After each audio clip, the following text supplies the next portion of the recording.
축복합니다. 우리 서로 축복합시다. 사랑하고 축복합니다.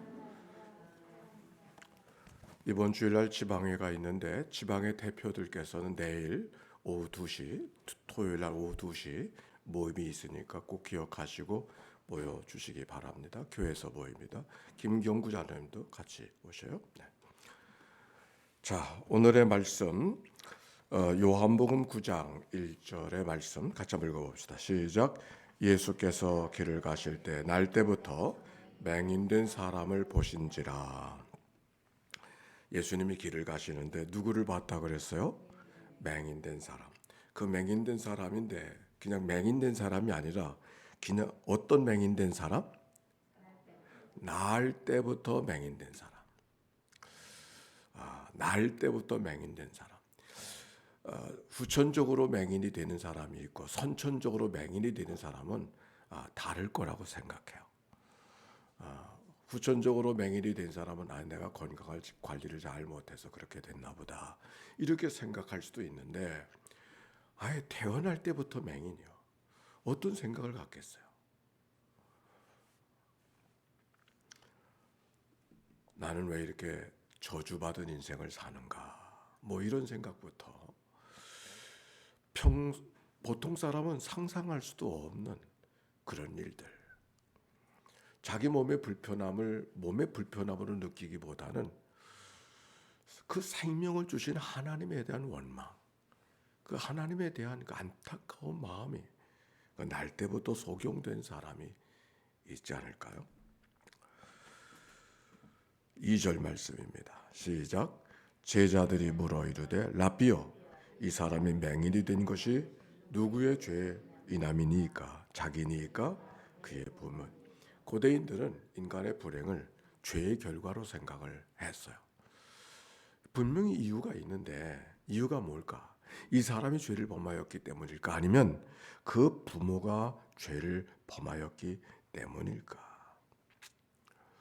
우리가 살아가면서 운명이라고 하는 게 있죠.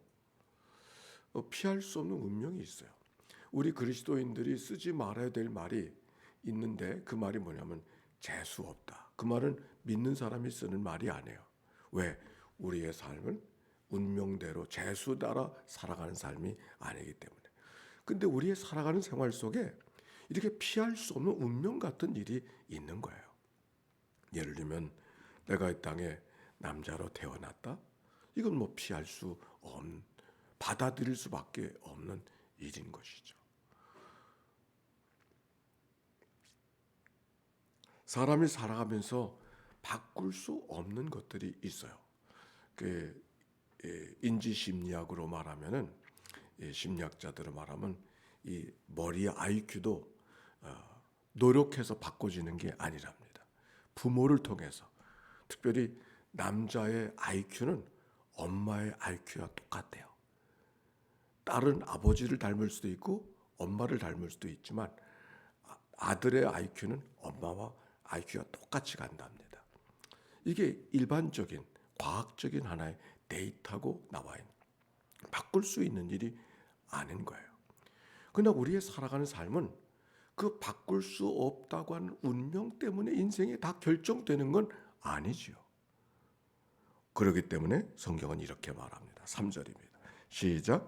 예수께서 대답하시되 이 사람이 그 부모의 죄로 인한 것이 아니라 그에게서 하나님이 하시는 일을 나타내고자 하십니다. 뭐라고 대답하셨어요? 이 사람이 나면서부터 속용된 것이 이 사람의 죄나 부모의 죄 때문이 아니라고 말씀하시면서 더 중요한 말씀을 하세요. 그가 나면서 속용이 된 것은 그를 통해서 하나님이 하시고자 원하시는 일이 있기 때문이라. 제자들의 질문과 예수님의 대답을 생각해 보면 매우 중요한 차이가 있어요. 제자들은 원인을 묻고 있는데 예수님은 원인이 아니라 뭐라고 답하고 계십니까? 목적을 답하고 있어요. 제자들은 과거를 말하고 있는데 예수님은 미래를 말하고 있어요. 제자들은 이 사건의 해석을 지금 요청하고 있는데 예수님께서는 이 사건에 대해서 하나님의 뜻이 어디에 있는가를 묻고 있어요. 그러니까 제자들이 누구의 죄 때문입니까? 묻는 말과 하나님 예수님께서 대답하신 말은 아주 전혀 다른, 똑같은 것을 말하고 있지만 전혀 다른. 제자들은 과거를 묻고 있다. 왜 이렇게 됐느냐고 묻는데 예수님께서 하시는 말씀은 왜 이렇게 됐느냐에 관심하지 않고 이 일로 말미암아 이것이 무엇을 향한 것이냐고 예수님은 그렇게 대답하고 계시는 거예요. 우리들도 여러 가지 이해할 수 없는 사건들이 생기죠. 왜 이런 일이 있느냐고 묻고 싶은 일들이 있어요. 그렇죠? 이런 일 저런 일들이 우리가 원하지 않은 일들이 막 발생하게 되었을 때 왜 이런 일이 생겼는가 이렇게 물을 수 있어요. 그러나 주님께서 그것을 바라보실 때는 어떻게 왜 이렇게 되어졌느냐고 묻기보다 이 일을 통해서 하나님이 어디로 가게 할 것인가, 무엇을 만들기 위한 것인가, 하나님의 계획은 어디에 있는가, 이게 하나님의 관심이고 성경의 관심이고 예수님의 관심이라는 거예요. 성경에 보면 요셉의 이야기가 우리가 기억할 수가 있지 않았습니까? 요셉은 어렸을 때 17살이 되어졌을 때 애굽의 나라에 팔려버렸어요. 얼마나 속상한 삶을 17살 청년이 되기도 전에 남의 나라에 팔려버린 노예의 삶을 살아가야 되는 요셉의 인생은 참 기구한 인생이고 그 어린 마음 속에 나는 왜 이렇게 살아야 되는가. 그런데 나중에 그 가족들을 만나고 그 가족들 속에서 여러 가지 사건들을 말하면서 그 요셉이가 이렇게 말하죠. 제가 한번 읽어보겠어요. 창세기 45장에 있는 말씀인데 당신들은 나를 이곳에 팔았다고 해서 근심하지 마소서, 한탄하지 마소서. 하나님이 생명을 구원하시려고 나를 당신들보다 먼저 보내셨나이다.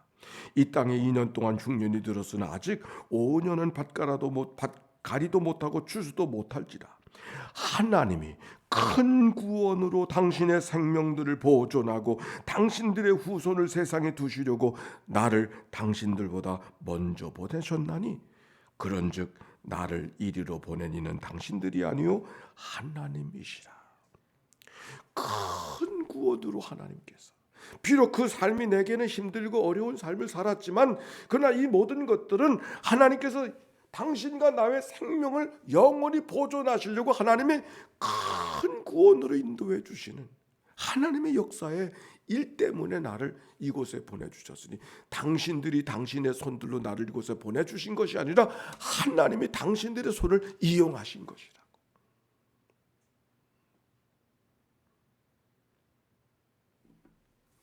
이런 고백이 요셉의 고백만이 아니에요.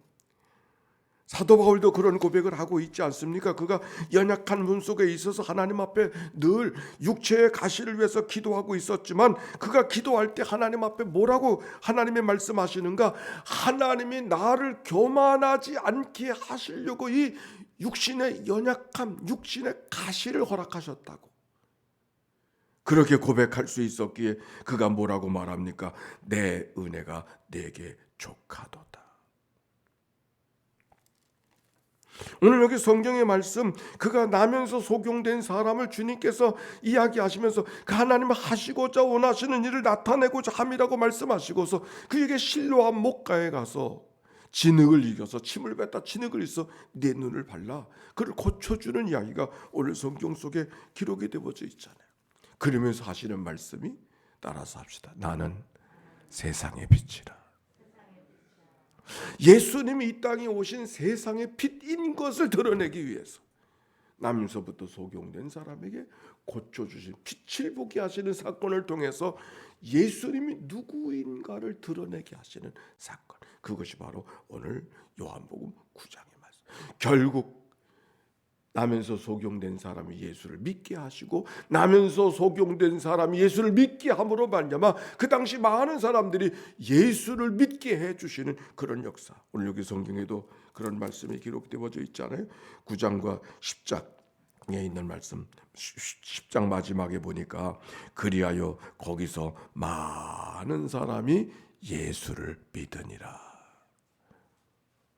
많은 사람들은 예수님이 하나님을 모독했다 그래서 죄인이라고 이야기하고 손가락질하고 있지만 어찌 죄인이 이런 일을 베풀 수 있겠느냐고. 내가 분명히 아는 것은 내가 눈먼 자로서 불행한 자였지만 저를 통하여서 낫고 나음을 입었도다. 이것만큼은 분명하다. 그런데 어찌 저를 죄인이라고 말하는가? 왜 하나님이 죄인에게 어떻게 역사할 수 있겠는가? 예수가 누구인가를 보여주는 사건이 오늘 성경에 있는 말씀인 것이죠. 시편 기자는 이 사실을 알았어요. 그렇기 때문에 내가 주의 말씀을 알지 못할 때 그릇 행하였으나, 고난을 알지 못했을 때 그릇 행하였으나, 그러나 고난을 통하여 내가 주의 말씀을, 주의 율례를 행하리이다. 그러기에 고난이 내게 유익이었다고. 시편 119편에 있는 말씀. 미우라 아야코라는 사람이 있습니다.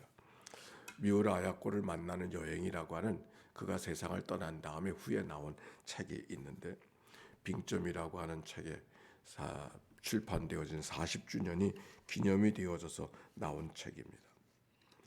미우라 아야코의 신앙과 그리고 삶을 전해주는 그런 책. 77세 일기로 세상을 떠났지만은 그는 평생 병 때문에 고통을 당하는 사람이었어요. 20대 초반에는 폐결핵에 걸리고 또 그 후에는 척추, 목 아래가 마비가 되어져서 십수년을 침대 위에서 꼼짝도 못하고 그렇게 지내야 되겠고, 그 밖에도 혈소판, 감소증, 심장병, 심장 부정맥, 직장암, 결국 인생의 말년에는 파킨스병에 걸려서 한 번도 병으로 노임받은 적이 없을 정도로 평생을 병 속에 살았던 사람이 미우라 아야코라는 사람.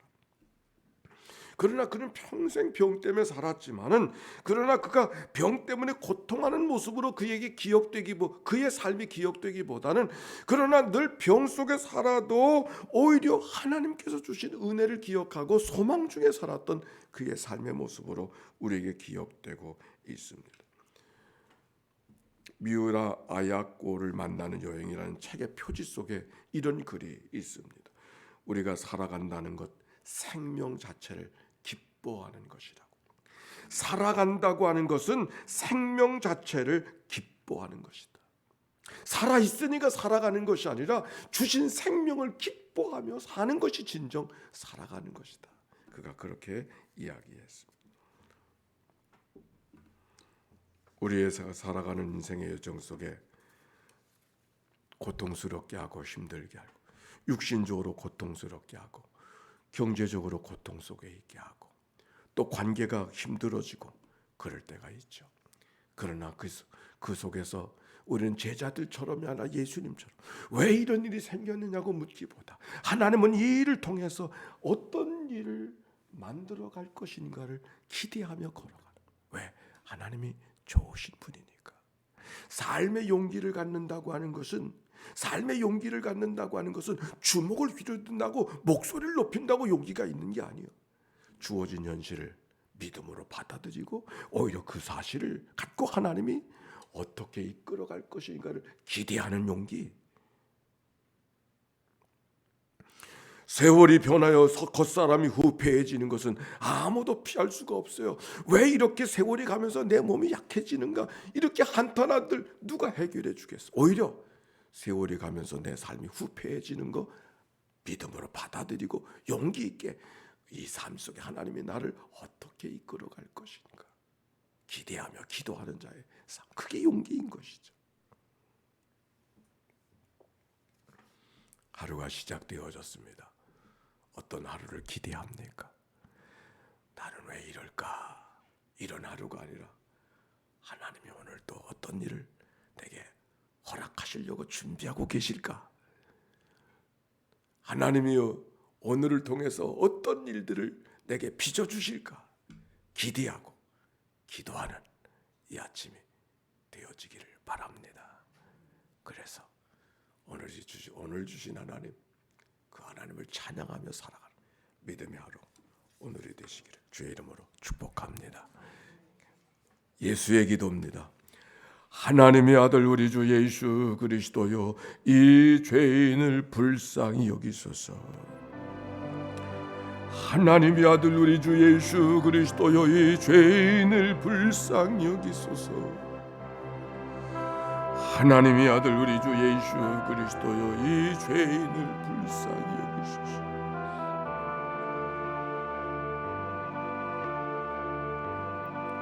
인천연희 교회를 주님 앞에 올려드리오니 주여 불쌍히 여겨 주소서.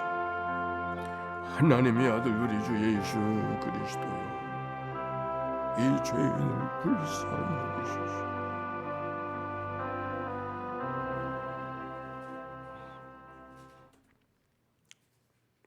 독생자 예수 그리스도를 보내주시고 믿는 자마다 멸망치 않고 영생을 얻게 하시는 하나님의 구원의 역사를 깨닫게 하신 주님, 주님께서 오늘도 말씀해 주십니다. 하나님 하시고자 원하시는 일이 있기 때문이라고. 새로운 날을 열어주셨습니다. 하나님 하시고자 원하시는 일이 무엇인가를 기대하며 걸어가는 이 한 날이 되게 하옵소서. 좋으신 하나님께서 가장 좋은 것으로, 가장 좋은 적절한 때에 나를 덧입혀 주실 것을 믿고 믿음으로 걸어가는 이날 되게 하옵소서. 드려진 예물을 축복해 주옵소서. 마음의 소원을 두시고 뜻을 행하신 아버지 하나님, 가정마다 심령마다 100배로 60배로 30배로 열매 맺게 하여 주시옵시고 은혜로 충족된 믿음의 하루가 이날 되게 하옵소서. 속회로 모여지는 날입니다. 속자님들, 하나님께서 오늘 나를 속장으로 세워주신 뜻이 어디에 있는가 묻고 들으면서 기꺼이 순종하고 하나님 하시고자 원하시는 일을 감당해내는 이 하루가 되도록 축복해 주옵소서. 모든 것을 주께 의탁하오며 구주 예수님의 이름으로 기도하옵나이다. 아멘. 성부 성자 성령 삼위일체 하나님의 크신 은혜와 사랑과 역사가 이제와 같이 영원히 함께해 주시기를 축원하옵나이다. 아멘.